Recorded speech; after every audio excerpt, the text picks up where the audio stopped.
In the headlines,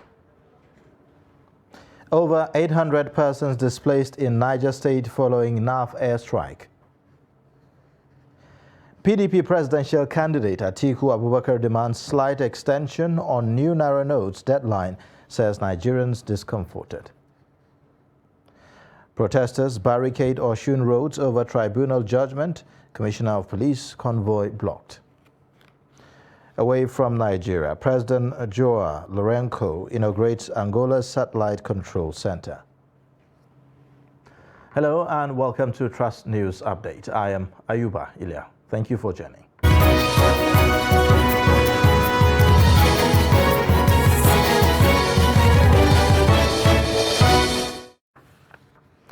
And now the details. No fewer than 8,150 persons were displaced from Galadima, Kogo and its environs in Shiroro local government area of Niger State when an aircraft bombed the area on January 24th. Many members of a vigilante group and their commander were killed in the blast. The area bombed had internally displaced persons taking refuge at some facilities. Secretary to Niger State Government Ahmed Matane said in Minna on Saturday that the aircraft belongs to the Nigeria Air Force and was not aware that security personnel were in the area. He added that it was not a mysterious aircraft as being rumored. He said that the government also aware of the presence of IDPs in the area. Now, the Daily Trust correspondent in Niger State gives an update on the incident. Last Tuesday, there was an airstrike in Galadima, Kogo, Shiroro local government area of Niger State, where sources say due to miscommunication between the vigilantes on ground and then the air operators, a bomb was released at the center of vigilantes who have been protecting the community from attacks. And then a team of vigilantes died on the spot. 9 others are still at IBB specialist hospital receiving treatment. And following the incident, other vigilantes and other security operatives in the area have left, and then more people have been displaced because residents have left with the fear that these are the people they rely on protecting them all this while, and now that this incident has happened, many of them have died and others have left, they will no longer be safe. So it has increased the tension, and more people have been displaced right now in Zumba. Over 8,000 residents have been displaced. Right now they are in Zumba, some are in Badawa, some are in Buta, where some have headed to Minna to stay with their relations. So the airstrike has heightened the security situation in the area, leading to displacement of more people. Before the incident, there were special hunters who have taken charge of security in Galadima, Kogo and the other adjoining areas as part of Munya local government. So they were there permanently, but the last attack that came with the airstrike shocked many residents because they believe there should be a kind of collaboration between the Air Force personnel and then the other forces on ground. But no explanation has been given to what actually caused the strike at that moment. Although the incident was said to have happened, no vigilantes were informed of movements of bandits towards Shiroro and Munya, and they were preparing to lay ambush on the bandits as they stepped towards Shiroro. And then at that moment, the Air Force struck and then released bomb. Many people, sources said, the Air Force assumed the people were bandits. But on the side of vigilantes, they felt it was a negligence. Because that's what the residents say. They describe the situation as negligence. But up to now, Air Force has not come out to give any official statement as regard to what actually happened.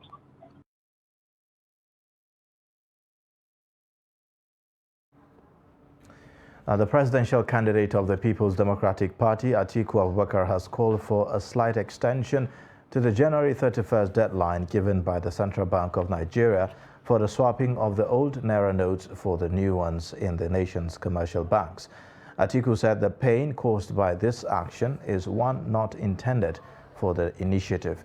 The former vice president, in a video titled "My Position on the CBN January 31st Deadline on the New Naira Notes," on his verified social media handles expressed his view on the challenges faced by Nigerians in meeting up with the deadline announced by the country's apex bank. While applauding the monetary conversion policy as a worldwide practice, Atiku stressed that the deadline is unfit and should be slightly adjusted. On this note, I am compelled to align my position with the upsurge of demands for a slight extension of the monetary conversion policy. The January 31st deadline is certainly going to cause heavy discomfort on our people, and it will be magnanimous on the part of government and the regulatory agency to ease the burden on the people in the public interest. While we can continue with sensitizing the public on the impending imperative of mobile banking policy, it is important for the CBN to consider an extension of the time that the public can convert their unbanked monies into new notes, thereby reducing the financial consequences on these vulnerable citizens. I believe that such a painful experience is not the intention behind the currency redesign initiative.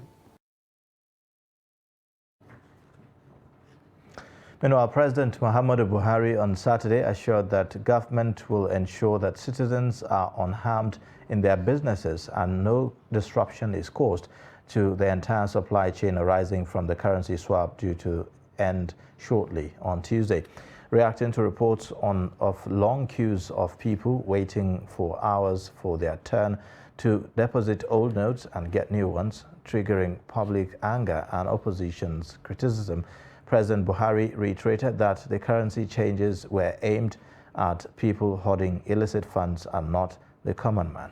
The president, in a statement by his senior special assistant on media and publicity, Garba Shehu, noted that it had become necessary to prevent counterfeits, corruption, and terrorist funding, adding that the policy will stabilize and strengthen the economy, while taking note that the poorest section of the society is facing hardship as they often keep hard cash at home for various expenses.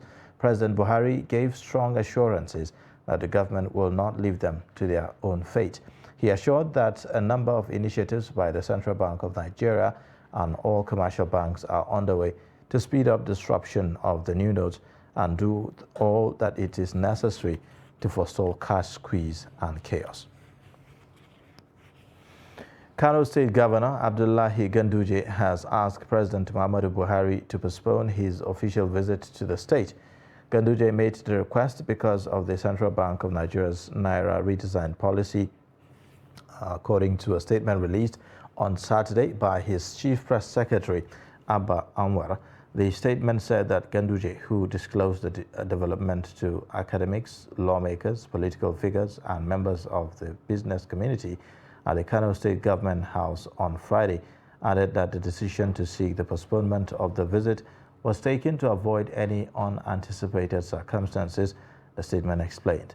The governor claimed that it was difficult to conduct business even with the point of sale, adding that many people have closed their shops and over the uncertain situation. Now, the governor also called for an extension of the deadline for returning old Naira notes. Nigerians may have to pay extra when withdrawing the new Naira notes from POS operators. The operators say that they have added the extra charge because of how difficult it has been to get the new notes. Ibrahim Sagira reports. For 5,000 we charge 100 naira, for 10,000 we charge 200 naira. But if you want new notes, for 5,000 we charge 200. For 10,000, some people they are collecting 500 for 10,000. Because if you want to get the new notes, you have to go to bank. When you go to the bank, and only 20k you can withdraw per day. That is why they charge this amount, because to get it is hard. This is Yunusa, a POS operator who says he will keep accepting the old notes till 2 p.m. on January the 31st. Up to tomorrow, when he brought the old Naira, I will just collect it. So you know I will stop it by I will stop it by Monday around 2. I will stop collecting because I will just walk to the bank. Okay, so all the time you've been going to the bank, you've been accepting the money from you? Yeah. Have you encountered any challenge in accessing the bank to withdraw And deposit your money? if you want to withdraw that, you can first challenge there because they are not giving you cash on the counter until 31st. He also says he hasn't experienced any challenge depositing his old notes. Deposit, they can accept the money. There is no any challenges for deposit. Even when you carry like a 20 trillion, they will collect it. The Northern Elders Forum, NEF, says that the Naira redesign policy of the Central Bank of Nigeria, CBN, is strangulating Nigeria's economy.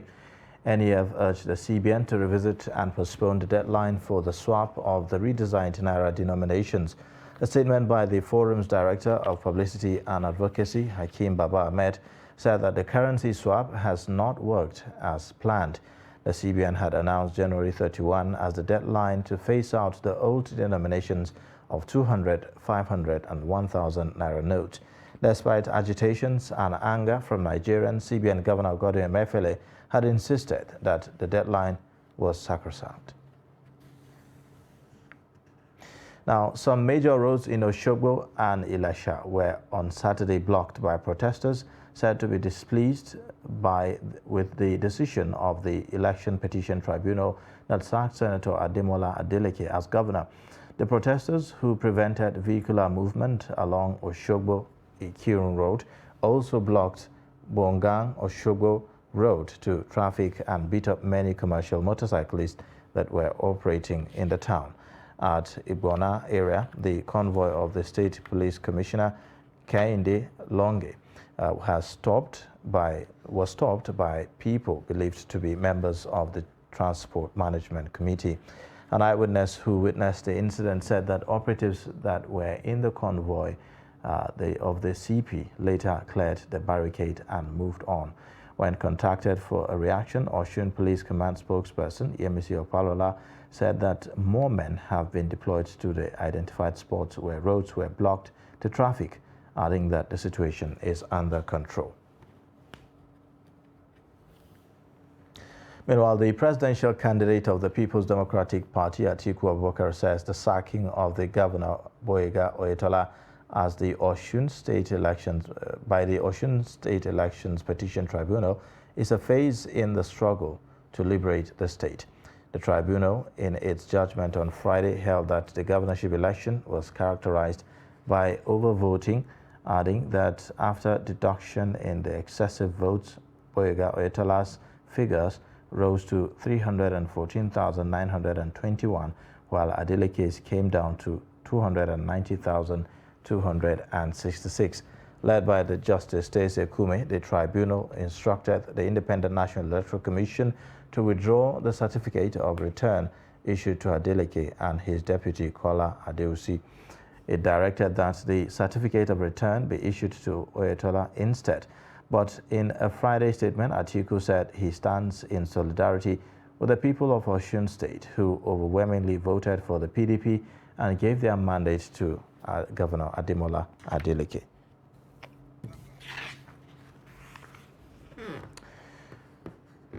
You're watching the news update on Trust Television. Coming up shortly, we'll take a look at story of troubled families seeking for justice. Details of this and more after the break.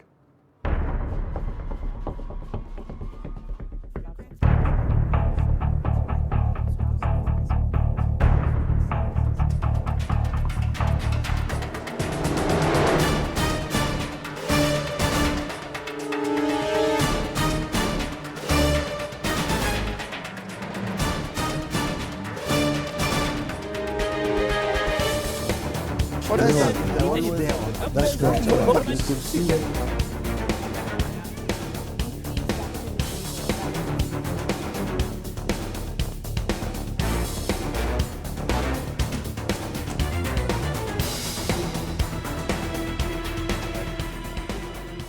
Media Trust Group, in collaboration with the Center for Democracy and Development, presents the 2023 Kano gubernatorial debate, featuring candidates of 4 major political parties. Nasir Yusuf Gawuna of the APC, Bashir Ishaq Bashir of the Labour Party, Abba Kabir Yusuf of the NMPP, and Muhammad Abacha of the PDP. Date: Saturday, 4th February 2023. Time: 10 a.m. Venue: Bayer University Kano New Site. The event is strictly by invitation and no political supporters are expected at the venue. Media partners: Express Radio 90.3 FM, Nasara Radio 98.5 FM, Freedom Radio, and ARTV Kano. The debate will be broadcast live on Trust TV and other channels across the country.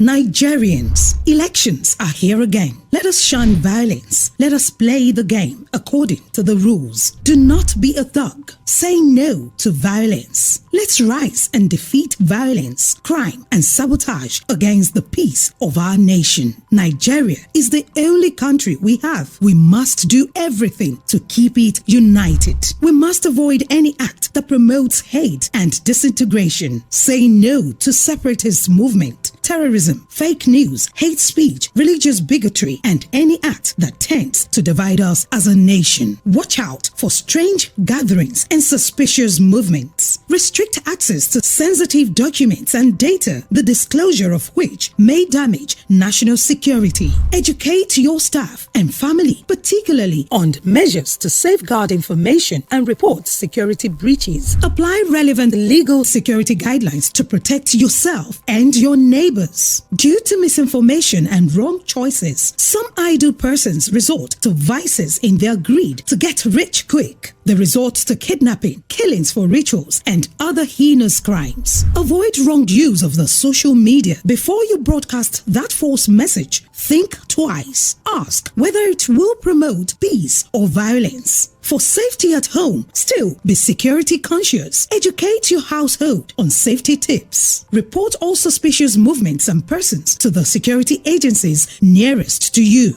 Be a good citizen. Be patriotic. To pass security information, please call 0813-222-2105, 0915-339-1309, 0908-837-3514, or send a mail to dsspr@dss.gov.ng. This message is from the Department of State Services, DSS.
Welcome back from that break. You're watching the news update on Trust Television. Here's a look at the top stories again.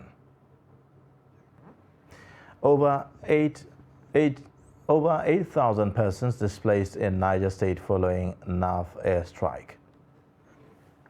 PDP presidential candidate Atiku Abubakar demands slight extension of new Naira note deadline, says Nigerians discomforted. Now moving on, the Supreme Court has dismissed an application for post-conviction bail brought by Senator representing Delta North Peter Nwaboshi, who was jailed for 7 years on money laundering charges. While dismissing his application, a 5-member panel of the Apex Court noted that Nwaboshi's conduct was a slap on democracy and the rule of law. The panel added that despite the fact that Nwaboshi has an appeal pending before the court, His application could not be granted because of the undisputed fact that he is in Nigeria but has continued to devise means to frustrate the subsisting custodial sentence imposed on him by the Court of Appeal. The court subsequently dismissed his application, describing it as frivolous, vexatious, and irritating. The Court of Appeal, Lagos Division, had, in a judgment on July 1st last year, convicted and sentenced Waboshi on the charge brought against him by the Economic and Financial Crimes Commission. The police in Katsina State have arrested 8 suspects for mischief during President Muhammadu Buhari's visit to the state. Buhari was in the state on a 2-day visit where he commissioned several projects. But the spokesman of the Katsina Police Command, Gambo Isa, on Friday explained that after the president commissioned the Kofar Kaura underpass and 2 other projects, the police got information that some miscreants known as Kaurai from Sabur Ungwa quarters were fighting at the Kofar Kaura area and took advantage of the crowd to steal phones and other valuables. Meanwhile, the police command has debunked claims that President Muhammadu Buhari was stoned and booed during the visit. Gambo's Friday statement was in a reaction to what he described as doctored videos circulating online that the Nigerian leader was booed by a crowd when he was commissioning the Kofar Kaura underpass bridge in the state capital on Thursday. Journalists face hazards in the course of doing their jobs. While some are harassed and intimidated, others get killed or maimed. In this report, Hafiz Hanafi highlights plight of families of slain journalists seeking for justice. Mrs. Bose Onifade is the mother of Pelumi Onifade, the late journalist with Gua TV, who was reportedly shot dead by men of the Lagos State Task Force during the EndSARS protest in October 2020. The 20-year-old young man was said to be interviewing a trader whose shop was looted in the Abattoir area of the state when he was gunned down by the police team raiding the neighborhood. The day he went to go and do work and interview some people at Abattoir area, what I hear that they arrest him. I didn't know that they shot him. Is that day they said that he run when he sees task force and police people when they are coming down from their bus. The place he run to is there. They went to go and meet him and shot it with gun. More than 2 years after, the grief is still fresh in the family. Aside from the uncertainties of getting justice, the bereaved mother is worried Pelumi has not been buried as the state government is yet to release his corpse. Their panel at Lekki, if they call his name and EndSARS panel, they will call his name there, we will know that our case is there. Since that when we went there, they didn't answer us. We didn't see anything. Before they will close on last year, we see that they didn't talk about it again. They said that we should go. EndSARS case have closed from there. Since that time, we didn't hear anything about him. To release the cuff, they didn't give us. We didn't hear anything about Pelumi again. As the first child, every member of the family looked up to Pelumi, who was a mass communication student at Tai Solarin University in Ogun State, as that young, promising man who would liberate the family from the shackles of poverty. Every day, if I remember the Pelumi, it's a big sorrow to me because I didn't have son again. His only guest is a sister. Because I know that if Pelumi is alive, I know that my life will change more than this. Now, away from Nigeria, Angolan President João Lourenço on Friday inaugurated the country's first satellite control center aimed at monitoring the activity of the satellite named ANGOSAT-2. The southern African country had in October launched the main satellite with the help of Russia, The inauguration took place at Funda area within Luanda, the state capital of Angola, and fully equipped with technical and technological means. Reports say that Satellite Mission and Control Center is an intelligent infrastructure with multiple engineering advantages capable of guaranteeing the tracking, monitoring, and operation of satellites, in this case, the ANGOSAT-2. In December 2017, Angola launched its trial satellite ANGOSAT-1 alongside the Russian rocket, but Moscow announced it had lost control of it as soon as it entered orbit. And that's a wrap on the news update. You can watch more via all our social media platforms and also on our YouTube live stream. I am Ayuba Ila. Thanks for watching.